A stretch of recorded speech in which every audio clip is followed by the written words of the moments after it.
Hi there, in this tutorial I'm going to show you how to make a nice kind of lush techno-y chord, like good for deep techno or dub techno in FM8. This is the sound we're going to be making today.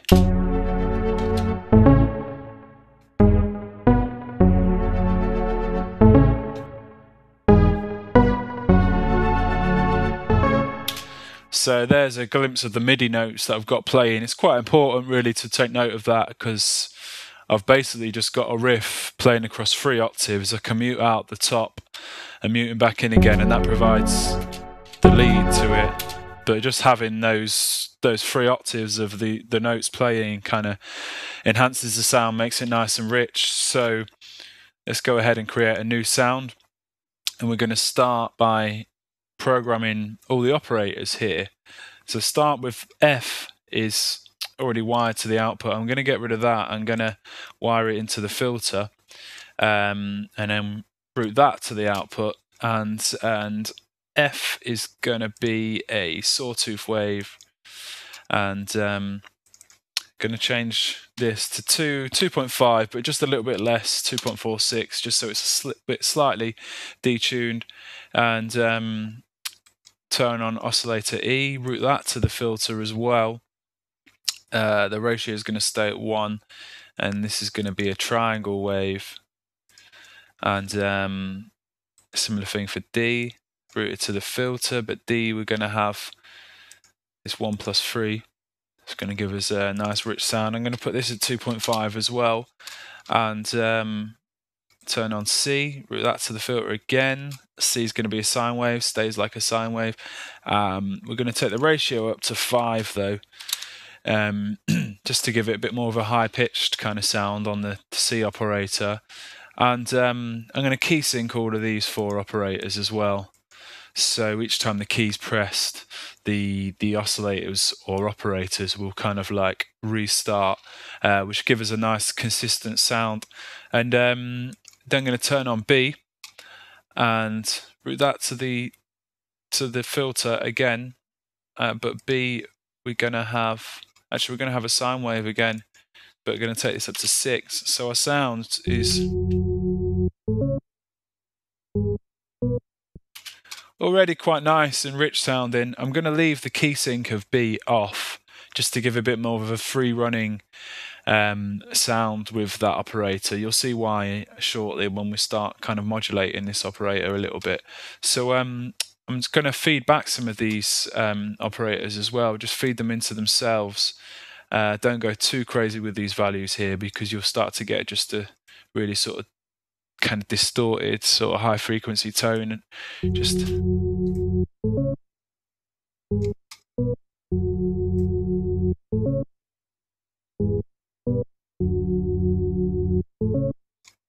it's just enriching the sound a little bit. And I'm also going to turn on the noise oscillator or operator X. I'm not going to turn this up to 100 like I did with the other operators. I'm going to turn it up to about 44, which will just bring a bit of white noise into the signal. So that's our operators set up. What we're going to do next is start doing a bit of set up the envelopes and then some modulation. Okay, so I'm going to go ahead and set up the envelopes now for these operators, starting with the envelope for operator B.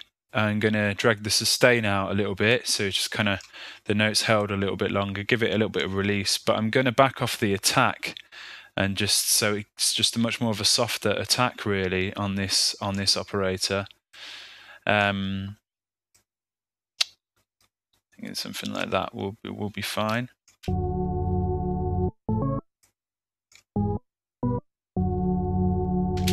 And then what I'm going to do is for the rest of the operators, including the noise and filter operators, I want the same envelope. So what I'm going to do is highlight C and click on the link button, and then all these envelopes are going to be locked together basically, and just quite a simple envelope really. Just going to drag the sustain out, give it a little bit of release, and pull the sustain level down a little bit, the decay and stuff, so it's sort of tails off a little bit.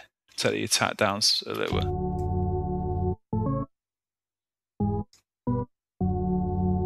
Okay, and start modulating now. Right, okay, so what we've done here with this modulation is, do it again, we've actually got the LFO and I'm modulating the volume of operator B to give the operator B a little bit of a sort of wobble. So it's the attack's gonna slowly kind of come in. It's gonna be a lazy attack on that operator, but also a little wobble. And also LFO is modulating the pitch to give us a little bit of a vibrato. So if we open the filter out,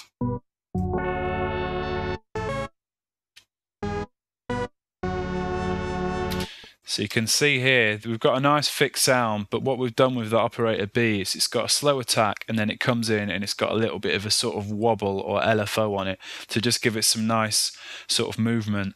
So let's go ahead and start fattening the sound up here. If we go onto the master section, what we can do here is increase the voices to 8. Straight away the sound just gets really nice and rich. Pan some of those voices out so they're not all sort of directly in the middle of the kind of stereo field. And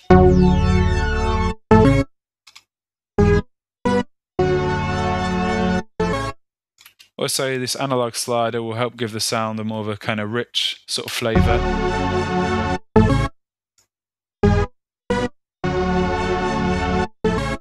Right, okay, so now we can move on to the effects, and I'm just going to put a shelving EQ in and just boost some of the high frequencies there on this sound.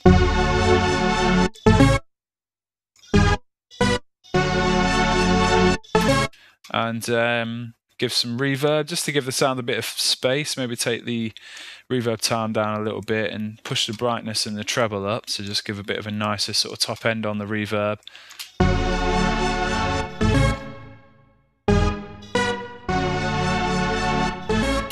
And the last effect is the chorus delay, and I'm not going to sync this or anything. Take the time up.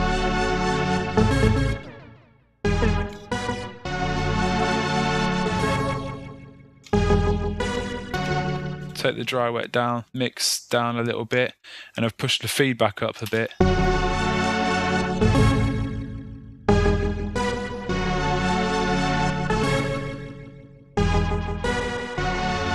Take the low cut of the delay out a little bit and maybe just take some of the top end off with this high cut.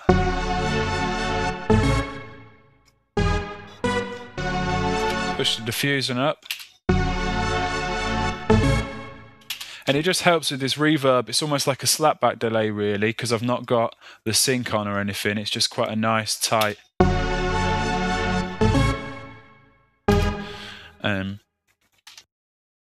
So that's the effects sorted. So last couple of things to set up really is just the noise oscillator or operator X, and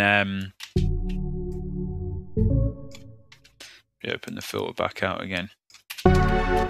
So it's just gonna bring a bit of sort of white noise into the sound.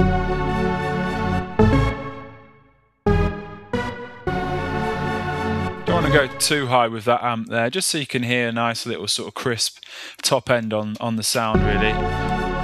Take the level down here, the saturator down a little bit so it's not distorting too much. And then for the filter section, this envelope amount is currently at 0, so it's not actually been controlled by this envelope that we set for it before. So I'm going to turn that up to full.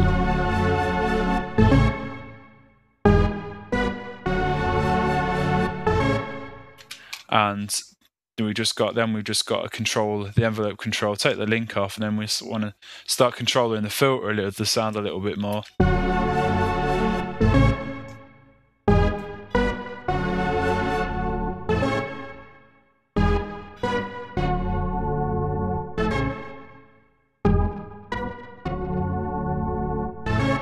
You know, we can start giving it a bit more of a plucky kind of character if we wanted to do that.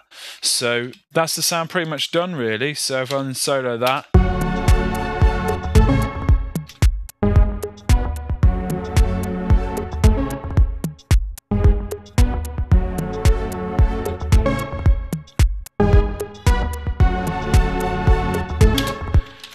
there's that sound, a kind of deep dubby techno chord stab in FM8. So thanks for watching this video, and if you've got any suggestions for future videos moving forwards on FM8 that you'd like to see, then just give us a shout and let us know, and we'll get that sorted for you. Alright, thanks for watching. Cheers, bye.